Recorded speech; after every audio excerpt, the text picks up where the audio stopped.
Hola, ¿qué tal todos? Bueno, estas son las preguntas y respuestas por haber alcanzado la meta de los 3000 horas en un año en el canal. Voy a estar dejando los minutos de cada usuario, de las preguntas de cada usuario, por si no quieren ver todo el video, porque va a ser algo largo. Y obviamente dejando claro que estas son mis opiniones. Si tú tienes tu opinión, pues déjala en los comentarios. Si tú sabes más del tema, si tú puedes expandir más lo que he explicado o corregir lo que he dicho, pues lo puedes hacer también en los comentarios. Y bueno, las primeras preguntas son del usuario de Alex77. Es un gran usuario del canal. Un saludo también para ti, amigo. Y la primera pregunta de él dice: para tu persona, ¿qué tienes en mente a futuro? Siempre mantener la misma temática militar, y si es así, ¿tienes planes de siempre seguir en lo mismo con la Fuerza Armada de El Salvador, o tal vez hayas pensado en expandir un poco los horizontes del canal? Y si por un dado caso siempre te mantendrás con la Fuerza Armada de El Salvador, ¿tienes en mente alguna nueva temática en referente a eso?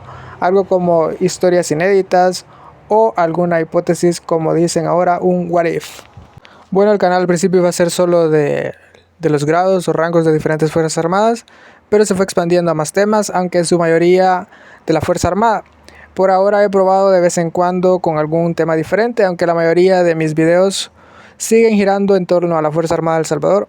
En su momento hablé un poco sobre drones en la historia de los videojuegos y cuál videojuego tenía el primer dron, y también sobre los caibiles, que es una unidad especial de Guatemala.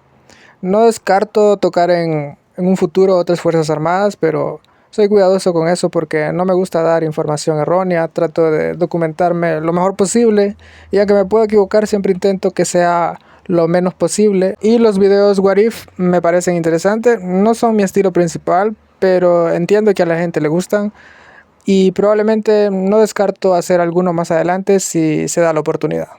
Y la siguiente pregunta es: ¿qué futuro ves en la FAES a corto y mediano plazo? No solo material, sino en toda la Fuerza Armada en general. Bueno, en general esto sale un poco de la pregunta, pero sí, hay cosas que sí, en general habrían varios puntos de revisar, en mi opinión, como el enfoque, la composición. Las exhibiciones Potemkin que hacen en los desfiles no me gustan mucho. Pero entrando en algo más relevante, que no sean esas cuestiones, a corto plazo, pues la FAES está cumpliendo el papel que se le asignó desde el Plan Control Territorial, que es apoyar a la Policía Nacional en las diversas tareas de seguridad. A mediano plazo creo que seguirán fortaleciendo el equipo del personal, especialmente en protección individual e infantería: casco, chaleco, botas, uniformes, armas pequeñas, fusiles, pistolas. Además de algunos materiales que todavía están pendientes de llegar al país. Personalmente espero que llegue el momento en que la FAES pueda enfocarse únicamente en su verdadera misión, la defensa nacional, y que la policía asuma completamente su responsabilidad, que es la seguridad. Aunque siendo realista, parece que por un tiempo pues no va a ser así. Creo que la FAES va a seguir apoyando a la policía en las labores de seguridad. La siguiente pregunta es: ¿tienes alguna arma, vehículo o sistema de defensa que a ti te gustaría personalmente que el país tuviera en sus Fuerzas Armadas? En este momento me gustaría que se concretara el proyecto del Humvee con las capacidades antiaéreas que se mostraron en el pasado desfile de 15 de septiembre. Hasta ahora no se ha mostrado muchos avances, y sinceramente se ve un poco mal cuando se anuncian equipos de esa forma y luego no se sabe más. Aún así, no es algo exclusivo de El Salvador. Incluso potencias como China han presentado maquetas de sistemas que no son exactamente lo que parecen. Por ejemplo, los HQ-10 técnicamente son misiles navales, pero se han mostrado montados en plataformas terrestres. Algo muy parecido a lo que pasó aquí. O sea, técnicamente El Salvador tiene misiles antiaéreos, que son los Manpads, pero que estaban montados en un vehículo que posiblemente no tenía la capacidad aún, sino que era una maqueta. Así que si al final ese proyecto no avanza mucho, al menos no sería algo fuera de lo común y tendríamos algo que parecernos con China. Y la última pregunta: ¿Águila o Alianza? Para serte sincero, soy fan del Águila, pero no lo sigo mucho. Alguna vez veo algún partido, pero no es que estoy full pendiente sobre el equipo. Y no te preocupes, amigo, muchas gracias por las preguntas y por participar, y tengo un buen día. Y el siguiente usuario es Eric Castaneda, que dice: felicidades, trato de no perderme ninguno de tus videos. Muchas gracias, amigo, gracias por el apoyo al canal, y espero que tengas un excelente día. El siguiente usuario es Moisés Cruz, quien también es un gran suscriptor del canal, y pregunta: ¿cuáles serían tus predicciones de futuras adquisiciones para la Fuerza Aérea? Y pues sinceramente no creo que en el corto plazo haya nuevas adquisiciones para la Fuerza Aérea. Como vengo diciendo desde hace mucho, pues los presupuestos son bastante altos y probablemente antes de pensar en nuevos aviones se replantee si vale la pena mantener la capacidad de ataque ligero con los A-37B o simplemente dejarla morir. Suena mal, pero creo que va por ahí. No obstante, si algún día se decide reemplazar el A-37B, la opción más realista por precio y funcionalidad tendría que ser el A-29, el Super Tucano. Se pierde algo de velocidad con respecto a un reactor, pero se mantiene y en muchos casos se mejora la capacidad de apoyo cercano a tierra, que es, que es básicamente lo que realmente importa en el escenario de El Salvador o lo que la Fuerza Aérea pues trata de mantener. En esta parte del mundo los turbohélices han ido ganando terreno porque reducen considerablemente los costos de entrenamiento y operación frente a los reactores y además ofrecen la precisión y persistencia necesaria para misiones de apoyo cercano. Esto pues no es casualidad, muchas fuerzas siguen doctrinas de apoyo aéreo basadas en plataformas ligeras y artillería al estilo estadounidense, en vez de concentrarse en cañones como lo hacen pues los europeos o un enfoque de misiles pesados como tienen otras regiones. Por eso, aunque se mencionan cazas o entrenadores a reacción como los M346, los FA-50, los Scorpio o los T-5, que incluso algunos tienen radares AESA, son radares de última generación, la mayoría para los estándares de El Salvador y para lo que usa El Salvador la Fuerza Aérea, pues son muy caros o todavía son prototipos y difícilmente encajan con el enfoque operativo y el presupuesto que tiene el país. En resumen, el A-29 ofrece el mejor equilibrio entre el coste, operatividad y capacidad de apoyo cercano para lo que el país pide. Y por último mencionar que pues el A-37B, pues aunque a la mayoría de gente no le gusta, pues no es un mal avión, de hecho ha sido todo lo contrario. Tanto la USAF, que es la Fuerza Aérea de Estados Unidos, y el Ejército de Estados Unidos lo valoraron mucho por su desempeño. Era como un punto medio entre un helicóptero de ataque y un avión de apoyo a tierra más caro, rápido pero todavía lo bastante lento como para tener una buena precisión sobre los objetivos. Incluso algunos llegaron a considerarlo mejor que el A4 Skyhawk en su rol, ya que el A4 Skyhawk tenía velocidad y tenía que ir a más altura para lanzar el apoyo aéreo, lanzar las bombas. Y pues el A-37B no tenía ese problema, podía ir más lento, podía ir más bajo y podía ir teniendo mejor precisión en ese aspecto. Sin embargo, pues el problema, claro, es que ya están muy antiguos esos aviones y cada vez cuesta más mantener esas máquinas y ojalá se tome la decisión de reemplazarlas, aunque implique pues para lo que El Salvador tiene en recursos, pues una inversión grande. Y la siguiente pregunta es, ¿crees que la Fuerza Naval ya quedó abandonada o tienes esperanza de que algo nuevo pueda llegar? Lo que pasa es que la Marina Nacional de El Salvador pues siempre ha sido una rama con menos prioridad y es comprensible en parte porque equiparla es muy caro. Con lo que cuesta un OPB, un patrullero escénico, podrías comprar unos 2 A-29 y alrededor de unos 30 Zancat o Black Mamba. O sea, equipar esa rama es muy costosa. Además, un OPB por sí solo no suele tener una gran capacidad ofensiva, sirve más para patrullaje y vigilancia. Sumado a eso, la Fuerza Armada de El Salvador en general ha estado enfocada más en tareas de apoyo a la seguridad, algo que a mí me parece pues que no debería ser así, pero es la realidad. Y no tanto a la defensa como tal, y eso influye en las decisiones que se toman para el equipo. Por eso no creo que en el corto o mediano plazo la Marina tenga prioridad para recibir grandes adquisiciones. Lo más probable es que se limite a equipos orientados al patrullaje y a la seguridad marítima. Tal vez en algún momento llegue otro OPB, pero mientras no cambie el enfoque hacia la defensa nacional pura, no esperaría mucho más que eso. Y la otra pregunta es, ¿cuándo llegarían los demás Black Mamba a El Salvador? Hasta donde yo sé, ya se recibieron todos los vehículos Black Mamba que estaban contemplados. Me puedo equivocar, pero creo que así es. No he visto noticias nuevas sobre una segunda tanda o una adquisición adicional. Lo que pasa es que muchas veces se reportaba en la prensa que llegarían 30 blindados, pero en realidad creo que se referían a 30 vehículos distintos de distintos tipos.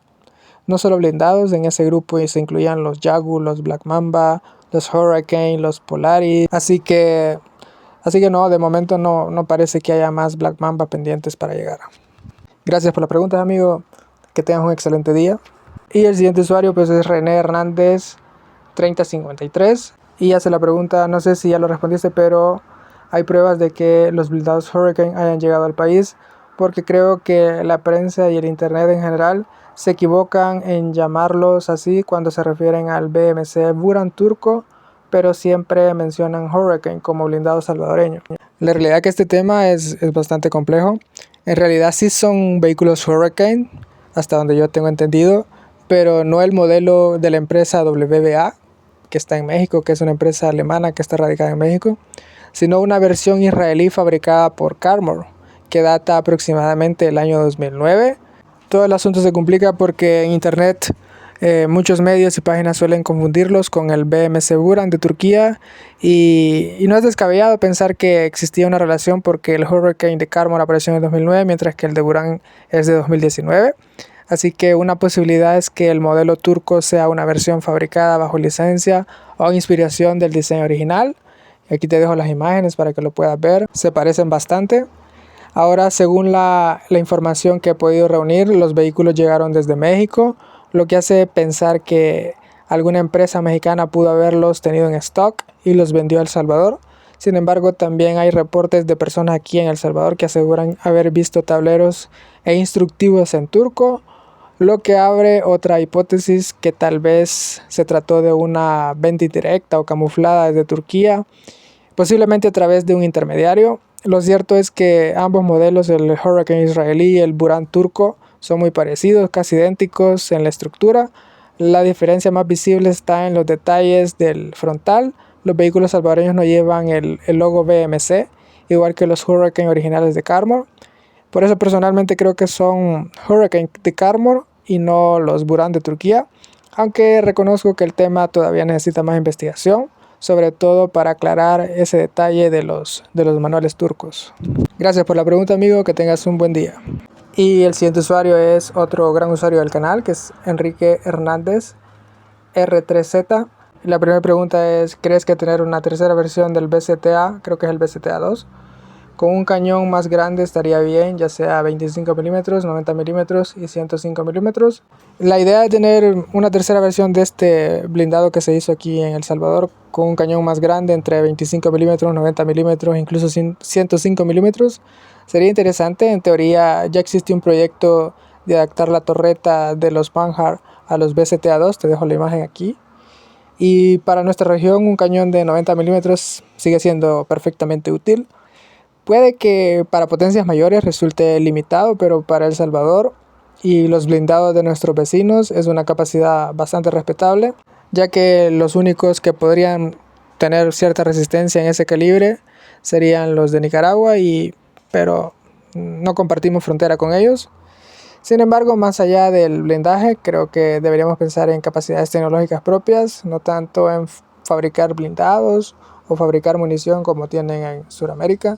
Principalmente porque es demasiado costoso, te piden muchos permisos internacionales, necesitas maquinaria especializada, necesitas profesionales muy especializados, necesitas tener instalaciones que resistan la explosión de toda la munición al mismo tiempo para que no vuele toda la colonia, y así te dan los permisos y la autorización para ello. Así que creo que es mejor ir viendo cosas que tengan menor inversión, como el desarrollo de simuladores militares. Algunos podrían decir que no vale la pena porque ya existen empresas extranjeras que producen simuladores muy sofisticados, pero incluso si eso es cierto, la utilidad de crear los nuestros no está en competirles directamente, sino en construir la base tecnológica nacional. Se puede empezar con simuladores enfocados en combate urbano o en el uso de sistemas costosos como los misiles antitanques adaptados a nuestras condiciones y doctrina. Y doy un ejemplo, por ejemplo, el camuflaje y los francotiradores hoy parecen que están superados por la visión térmica o las armas inteligentes, pero eso no significa que no sean útiles, siguen teniendo valor en conflictos de baja intensidad, donde lo interno urbano, el sigilo y la sorpresa todavía importan. Lo mismo ocurre con los simuladores, incluso si la tecnología internacional es superior, su valor práctico y formativo sigue siendo alto en contextos locales. Hoy en día un camuflaje pues no tiene mucho sentido, la visión térmica te va a ver. En el francotirador lo mismo, las máquinas que disparan son extremadamente precisas, son más precisas que un francotirador porque la máquina no resiste, la máquina no tiene que resistir el retroceso, está fija, es más fácil disparar esas máquinas que disparar lo que tienes en los videojuegos. O sea, así de certero es una máquina. Y por eso muchos dicen que el francotirador y el camuflaje pues están obsoletos. Pero pasa lo mismo acá. O sea, siempre hay sectores o entornos donde podrías tener valor en tus productos o en lo que estás haciendo.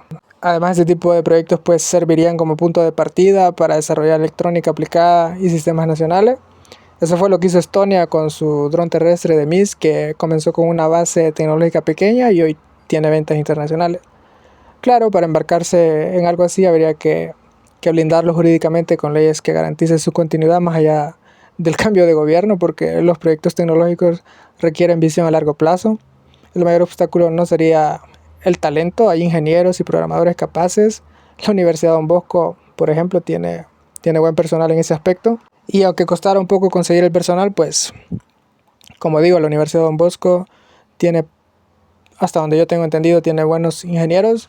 Si tú tienes alguna universidad que tenga también buenos ingenieros y que tú puedas sugerir, pues hazlo en los comentarios.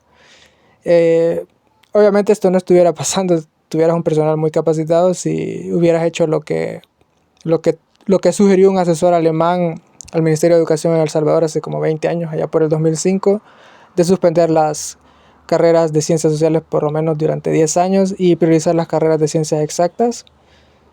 Con eso tendríamos una generación entera de ingenieros y científicos listos para liderar proyectos como este, pero no se hizo, así que aunque no tenemos el personal en gran cantidad, pues sí lo hay.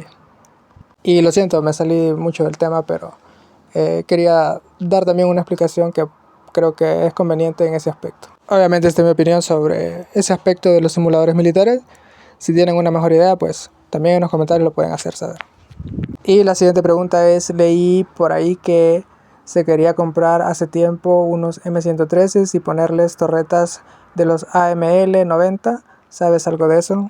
La verdad no he escuchado nada firme sobre esa combinación específica. En teoría la idea no es mala.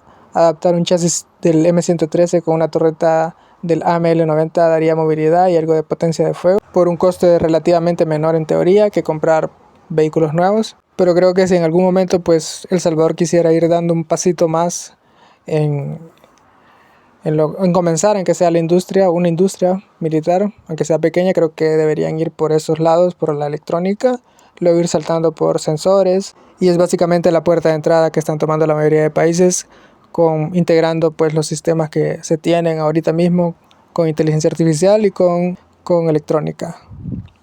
O sea, tomar el camino que se tomó anteriormente de crear un blindado, pues creo que es un camino que como que se le han añadido pasos extra, y saltar a eso pues sería un error porque necesitas mucho personal especializado, necesitas muchos permisos, necesitas mucho material, necesitas mucha inversión. Entonces creo que lo primero sería empezar con cosas con menos inversión primero, que sería como la electrónica. Como digo, la idea de los simuladores es una idea que yo tengo. O sea, si tienen una mejor idea, pues lo pueden hacer en los comentarios, pero creo que esa sería como la puerta de entrada. Pero sí, a corto plazo, para la realidad regional, montar una torreta del AML-90 o un M113 puede cubrir una necesidad puntual y tener sentido operativo. Pero si se piensa en construir capacidades sostenibles, es mejor apostar por proyectos pequeños y escalables, como los simuladores, y después ir escalando a otros equipos. Y la siguiente pregunta es, en tu opinión, ¿qué crees que sería más prioritario actualizar primero, la aviación, la marina o caballería blindada? En mi opinión, pues para mí la prioridad debería ser la marina. Es una rama de la FAES que históricamente ha recibido poca atención, y obviamente es porque es muy cara, pero es porque la marina es la rama más ofensiva de todas las Fuerzas Armadas. La marina no solo defiende agua, sino que también permite proyectar poder, transportar mayor poder de fuego, mover tropas en desembarcos y sostener operaciones aeronavales cuando hace falta. Un despliegue aeronaval que combina fuerzas aéreas y navales, concentra muchísimo poder, pero también exige recursos enormes, barcos, aviones, helicópteros, logística, artillería de apoyo y coordinación anfibia.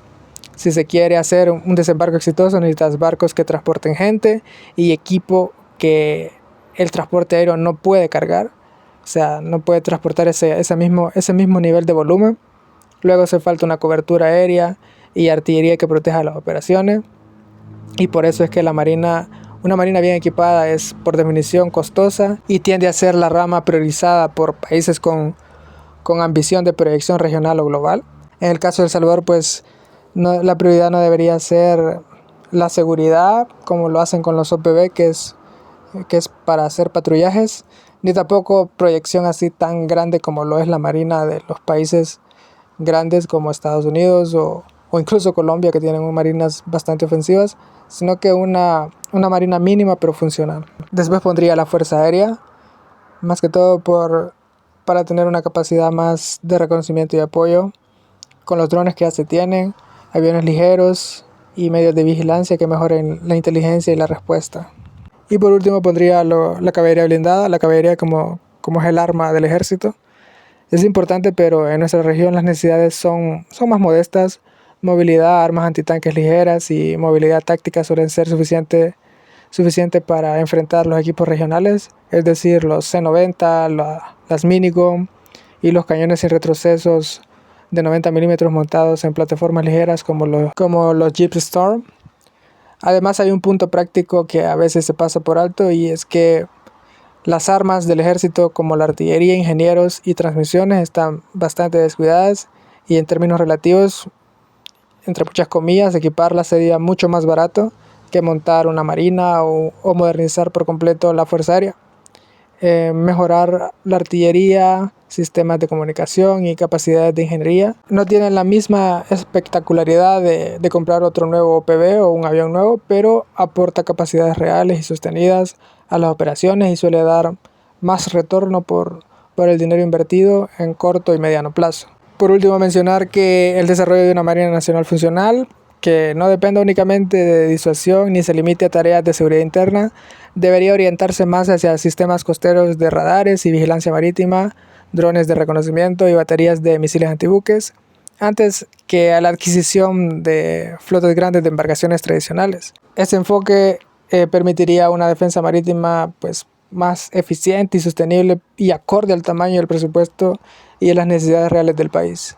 Pero como digo, las marinas son las ramas más costosas y son las ramas más ofensivas que existen en las Fuerzas Armadas. De todas las ramas de las Fuerzas Armadas, la Marina es la más ofensiva, y son prioridades para países que han sido imperios como el Reino Unido o Estados Unidos. O sea, si tú ves la cultura popular de ellos casi no te hablan de ejército porque su proyección nunca ha sido tan defensiva, ha sido más ofensiva. Pero como digo, pues es una rama muy costosa y que con mayor análisis, mayor detenimiento, El Salvador podría tener una marina que cubriera las necesidades del país, pero no a los niveles que tienen esos países, ni siquiera a niveles como los de Colombia o Chile. O sea, los presupuestos son muy altos. Y gracias por el apoyo al canal, amigo. Te deseo un buen día. El siguiente usuario pues es JuanJoya9186 y también es un usuario bastante recurrente en el canal. Así que la pregunta es: ¿consideras que es urgente y también la mejor opción la adquisición de al menos 6 helicópteros Bell 412 para sustituir a los UH-1H de la Fuerza Aérea Salvadoreña? Pues anda una noticia ahí que no la he confirmado muy bien porque no he visto nada en fuentes oficiales, en la que se menciona que Estados Unidos ya donó 4 UH-1N. Si El Salvador quiere tener una capacidad teletransportada que le permita por lo menos mover un batallón completo en unas 5 horas dentro de su territorio, lo ideal sería acercarse a unos 12 aparatos con la capacidad de transportar unos 14 soldados por salida. La cuenta rápida sería de 2 helicópteros por 14 plazas, igual a 168 soldados, una compañía, y un poco más de una compañía regular. Hay compañías de 200, pero pongamos que esta es una compañía lo más normal. hacen falta unas 5 salidas para llevar, por ejemplo, unos 700 soldados, que es lo que suele tener un batallón regular.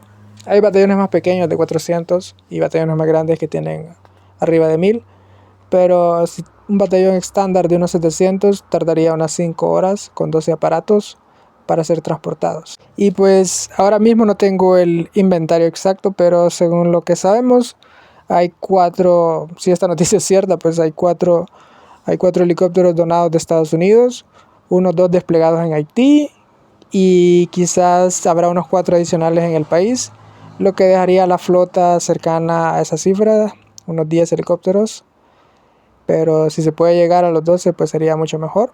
En resumen, 6 Bell 412 son un buen inicio y es mejor que nada, pero si la meta es mover por lo menos un batallón en unas 5 horas, la cifra realista tendría que estar por lo menos en los 2 helicópteros. Y pues muchas gracias por tu pregunta, amigo, que tengas un buen día. Y la última pregunta, que fue un mensaje directo a TikTok, así que no creo que sepa quién es el usuario, así que voy a guardar la privacidad de él. Y dice: ¿por qué no te parecen los equipos rusos o chinos para El Salvador?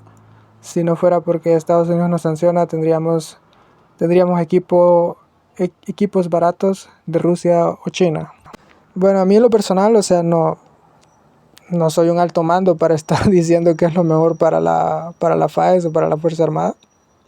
Yo no soy parte del alto mando, ni del Estado Mayor, ni del Ministerio de la Defensa, pero hay información suficiente para entender por qué el equipo ruso o chino no es ideal para El Salvador. Dando el beneficio de la duda, el material ruso puede ser bueno, pero hoy en día, con la invasión rusa a Ucrania, Rusia tiene serias limitaciones logísticas y de soporte técnico, lo que haría muy difícil mantener ese equipo operativo a largo plazo.